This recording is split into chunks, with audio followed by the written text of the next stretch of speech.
Hello everyone, welcome back to the channel. So आज से हम फंडामेंटल्स ऑफ डेटाबेस सिस्टम पढ़ेंगे from the basics to the advance. So this is the lecture first. शुरू करते हैं आज की वीडियो। सबसे पहले देखते हैं हम आज क्या क्या पढ़ेंगे। सो हम आज डेटाबेस की डिफाइन पढ़ेंगे, ठीक है, कि डेटाबेस होता क्या है, डीबीएमएस क्या होता है, ठीक है। और हमारे पास ना दो टॉपिक्स होते हैं, एक्टर और वर्कर्स क्या होते हैं हमारे बिहाइंड द सीन और ऑन द सीन। तो सबसे पहले हम देखते हैं कि एक्टर्स कौन से होते हैं हमारे ऑन द सीन, मतलब आज हम ये तीन टॉपिक्स पढ़ेंगे। तो शुरू करते हैं आज की वीडियो। सबसे पहले हम देखते हैं कि डेटाबेस क्या होता है हमारे पास। डेटाबेस क्या होता है, हमारे पास कुछ रिलेटेड डेटा होता है, ठीक है, उन सब का collection. It is a collection of related data. अब ये डेटा क्या है, हमारा डेटा क्या है, सपोज करो हमारे पास क्या है, कोई भी स्टूडेंट्स का डेटा है, ठीक है। हमने क्या करा, स्टूडेंट्स का नाम, उनका रोल नंबर, किस किस सब्जेक्ट्स में एनरोल करा हुआ है, किस किस कोर्स में एनरोल करा हुआ है, वो सारा डेटा है हमारे पास, ठीक है। मीन्स वो सारा रिलेटेड डेटा है। By data we mean known facts, जिन फैक्ट्स को हम जानते हैं, जो हम रिकॉर्ड कर सकते हैं, मतलब कि, और जिनका कुछ मीनिंग होता है, ठीक है, वो होता है हमारे पास data. For example data in Excel, मतलब डेटा क्या हो गया हमारा यहाँ पर, कोई भी जैसे स्टूडेंट्स का डेटा, उन सभी को हमने क्या करा, एक शीट बना ली एक्सेल के अंदर, मतलब वहां पर स्टोर करा लिया, सेव करके रख लिया। वो हो गया हमारा data in excel, means database हो गया हमारा यहाँ पर एक्सेल। तो ये होता है डेटाबेस। तो हमारे पास डीबीएमएस क्या होता है, डेटाबेस मैनेजमेंट सिस्टम, ठीक है। ये एक कंप्यूटराइज्ड सिस्टम होता है जो क्या करता है, एनेबल करता है यूजर को कुछ क्रिएट करने के लिए और मेंटेन करने के लिए अपने डेटाबेस को। होएगी उसकी ऐसी एक्सेल की फाइल, ठीक है, वो उसको क्या करेगा, क्रिएट कर सकता है, मेंटेन कर सकता है अपने डेटाबेस को। तो जो डीबीएमएस होता है वो हमारे पास एक जनरल पर्पस सॉफ्टवेयर सिस्टम होता है, ठीक है। इसके अंदर कुछ फैसिलिटीज होती हैं, कौन कौन सी, डिफाइन करने की, कंस्ट्रक्ट करने की, मैनिपुलेट करने की और शेयर करने की डेटाबेस को among various users and applications, ठीक है। कई सारे यूजर्स होते हैं, कई सारी एप्लीकेशंस होती है, उन सभी में इन सभी को शेयर करने की कैपेबिलिटी में कुछ फैसिलिटीज होती है। हम इन चारों को एक बार देखते हैं कि क्या क्या है ये term, define, constructing.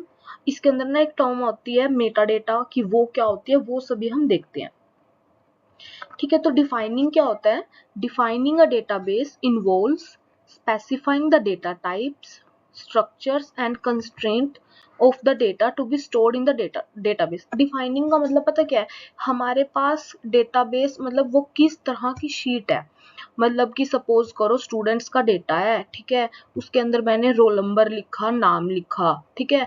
Roll number क्या होगा, नंबर की फॉर्म में होगा, है ना। और जो हमारे पास नाम होगा वो एक स्ट्रिंग की फॉर्म में होगा। कि उनके डेटा टाइप को भी स्टोर कराना, मतलब उसको डिफाइन करना कि भाई किस किस टाइप का डेटा है हमारा, क्या स्ट्रक्चर है उसकी, क्या साइज है। सपोज करो मेरे पास, मैंने स्टूडेंट्स का फोन नंबर स्टोर कराया, तो मैंने क्या डेटा टाइप उसका क्या लिखा, नंबर, है ना। एक तो मैंने डेटा टाइप भी स्टोर करा लिया, ऊपर से मैंने उसका साइज भी स्टोर करा लिया कि उसका साइज 10 होगा हमारे पास। मैंने कैसे उसको डिफाइन करा, नंबर ब्रैकेट में 10, है ना। तो वो सब कुछ स्टोर हो गया, मीन्स उसकी बेसिक स्ट्रक्चर स्टोर हो गई, उसका डेटा टाइप स्टोर हो गया, कंस्ट्रेंट स्टोर हो गया, सब कुछ हमने डिफाइन कर दिया, ठीक है। उसके बाद क्या होता है, द डेटाबेस डेफिनेशन, जो ये डेटाबेस की डेफिनेशन है, इसको भी हम स्टोर कराते हैं डीबीएमएस के अंदर। किस फॉर्म में, in the form of database dictionary, ठीक है। हमारे पास डेटाबेस डिक्शनरी होती है, उसके अंदर क्या होता है हमारे पास, जो हमने ये डिफाइन करा है हमारे डेटाबेस को, उसको पहले हमने डेटाबेस के अंदर स्टोर कराया, जिसको हम मेटा डेटा बोलते हैं, ठीक है। हमने सबसे पहले क्या करा, हमारे पास हम डिफाइनिंग की टर्म देखी हमने, ठीक है। हमने क्या करा, हर चीज को डिफाइन करा, जो भी हमने डेटा स्टोर कराना था, उस सारे को डेटाबेस के अंदर, डीबीएमएस के अंदर स्टोर कराया, ठीक है। और उसको हम क्या कहते हैं, किस फॉर्म में स्टोर कराते हैं, डेटाबेस डिक्शनरी के अंदर, जिसको हम मेटा डेटा बोलते हैं, ठीक है। उसके बाद देखते हैं कंस्ट्रक्टिंग क्या है। Constructing the database is the process of storing the data. अब हम यहाँ स्टोर करा रहे हैं ना डेटा, कि कंस्ट्रक्टिंग द डेटाबेस, डेटाबेस को कंस्ट्रक्ट करना क्या है, is the process of storing the data, data को स्टोर कराना ऑन सम स्टोरेज मीडियम। ठीक है, किसी स्टोरेज मीडियम के ऊपर स्टोर कराना किसी डेटाबेस को, जो क्या करता है, डीबीएमएस कंट्रोल करता है। ठीक है, मैनिपुलेटिंग क्या होता है, manipulating a database includes functions such as querying the database to retrieve specific data. हमें सपोज करो मैंने स्टूडेंट्स के डेटा को क्या करा, मतलब डेटाबेस में अपलोड कर दिया, ठीक है, किसी स्टोरेज मीडियम के ऊपर। अब मुझे क्या करना है, कुछ डेटा चाहिए कि मुझे फर्स्ट 10 रोल नंबर्स का डेटा आ जाए मेरे पास, सभी स्टूडेंट्स का जिनका रोल नंबर 1 से 10 तक शुरू है, तो वो मैं क्वेरी लिखूंगी। मीन्स मैंने क्या करा, वहां पर कोई स्पेसिफिक डेटा मुझे चाहिए जिसके लिए मैंने क्या लिखी, क्वेरी लिखी। तो वहां पर मैं क्या क्या कर रही हूँ, मैनिपुलेशन कर रही हूँ। ठीक है, तो वो भी डेटाबेस के अंदर हम, डीबीएमएस के अंदर हम कर सकते हैं, डेटाबेस के ऊपर। ठीक है, डीबीएमएस के अंदर क्वेरी लिखेंगे, डेटाबेस को रिट्रीव करेंगे, किसी डेटा को रिट्रीव करेंगे, स्पेसिफिक डेटा को। ठीक है, शेयरिंग क्या होता है, sharing a database allows multiple users and programs to access the database simultaneously. मतलब कि हम एक डेटाबेस को शेयर कर रहे हैं मल्टीपल यूजर्स में, और मल्टीपल यूजर्स में, ठीक है, किस लिए यूज कर रहे हैं, टू एक्सेस द डेटाबेस, की सभी उसको एक्सेस कर सके, सभी उसको देख सके। ये होता है हमारे पास शेयरिंग। उसके बाद हम देखते हैं इसको एक डायग्राम की हेल्प से। ठीक है, मेरे पास क्या है, यहाँ पर यूजर्स और प्रोग्रामर्स हैं। ठीक है, उसके बाद क्या हुआ, डेटाबेस सिस्टम के अंदर क्या हो रहा है, देखो हमारे पास दो चीजें हैं, डेटाबेस सिस्टम और डीबीएमएस सॉफ्टवेयर। सॉफ्टवेयर के ऊपर मैं कुछ भी करके उसको क्वेरीज लिखूंगी, रिट्रीव करूंगी, अपने डेटा को स्टोर करूंगी। ठीक है, तो मैंने डेटाबेस सिस्टम में क्या लिखा, एप्लीकेशन प्रोग्राम्स लिखे, यहाँ पर क्वेरीज लिखी। उसके बाद डीबीएमएस सॉफ्टवेयर में ये आया, तो सॉफ्टवेयर ने क्या करा, सॉफ्टवेयर टू प्रोसेस क्वेरीज और प्रोग्राम्स। उसके बाद उसने क्वेरीज लिखी, उनको प्रोसेस करा। ठीक है, after that software to access stored data, data को स्टोर करा, फिर उसने क्या करा, डीबीएमएस के पास डेटा भेज दिया। ठीक है, मेटा डेटा, यहाँ पर मेरे पास मेटा डेटा है और यहाँ पर मेरे पास स्टोर्ड डेटाबेस है। ठीक है, ये मेरे पास क्या है, एक सिंप्लीफाइड डेटाबेस सिस्टम एनवायरनमेंट है। मेटा डेटा भी मैंने आपको बताया ही था क्या होता है। ठीक है, ये रहा मेरे पास meta data. The database definition is also, किसी मतलब जो मेरे पास डेटाबेस डेफिनेशन है, जिनको मैं डिफाइन कर रही हूँ डेटाबेस को, लाइक जो मेरे कंस्ट्रेंट्स हैं, उनके डेटा टाइप्स हैं, उनके स्ट्रक्चर्स हैं, उन सभी को भी मैं डीबीएमएस के अंदर स्टोर करा रही हूँ। ठीक है, डिक्शनरी की फॉर्म में, वो मेरे पास मेटा डेटा है। ठीक है, at the on the other hand मेरे पास स्टोर्ड डेटाबेस भी है। ठीक है, उसके बाद मैं देखती हूँ मेरे पास एक्टर्स कौन से हैं ऑन द सीन। मतलब कि एक्टर्स ऑन द सीन का वो क्या मतलब है, कि हमारे पास कौन कौन से एक्टर्स होते हैं, मतलब कौन कौन से यूजर्स होते हैं, मतलब सॉफ्ट इंजीनियर्स होते हैं, जैसे हमारे पास एंड यूजर्स होते हैं, तो हमें वो सब देखने हैं।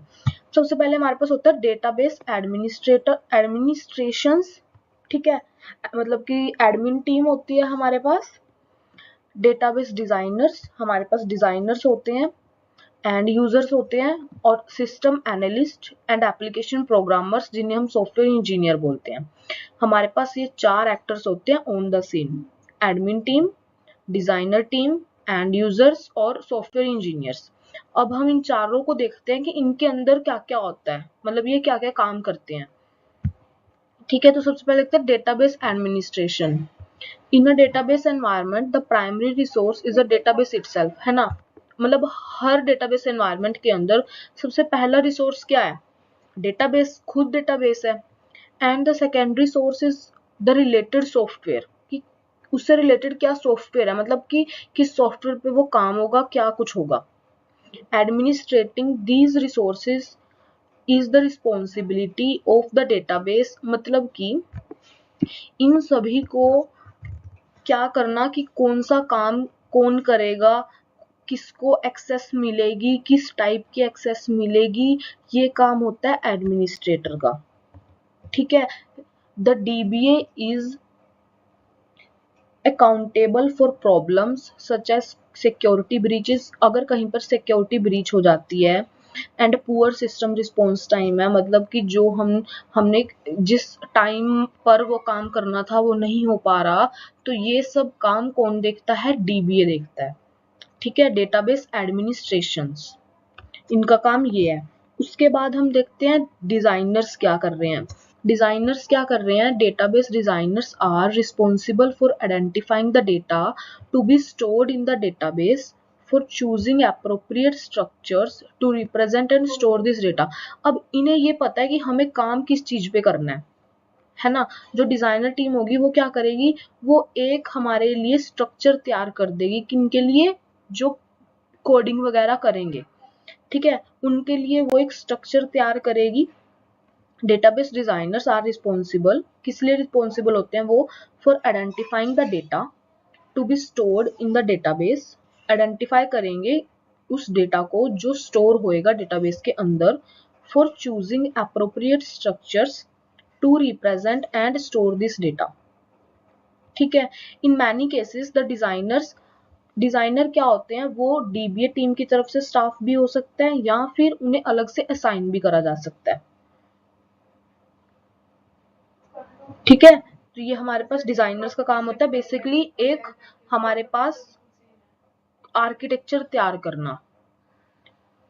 ठीक है, तो उसके बाद देखते हैं एंड यूजर्स। एंड यूजर्स क्या होते हैं? End users are the people whose jobs require access to the database for querying, updating and generating reports। मतलब इनका काम क्या होता है? हमारे पास क्वेरी करना, मतलब डेटाबेस के ऊपर कुछ अपडेट करना, जनरेटिंग रिपोर्ट्स को जनरेट करना। बेसिकली हमारे पास ना दो तीन टाइप के एंड यूजर्स होते हैं, जैसे कि कैजुअल एंड यूजर्स, नेवी और parametric and users, sophisticated and users. ठीक है, तो कैजुअल एंड यूजर्स कौन से होते हैं? ओकेजनली एक्सेस द डेटाबेस, इन्हें कभी कभी ही एक्सेस मिलता है डेटाबेस के ऊपर, but they may need different information each time, और इन्हें हर बारी अलग इंफॉर्मेशन चाहिए होती है। नेवी और पैरामीट्रिक एंड यूजर्स कौन से होते हैं? Makeup a sizeable portion of database and users, मतलब इन्हें कुछ पोर्शन पे ही, डेटाबेस के कुछ किसी पोर्शन पे ही एक्सेस मिलता है।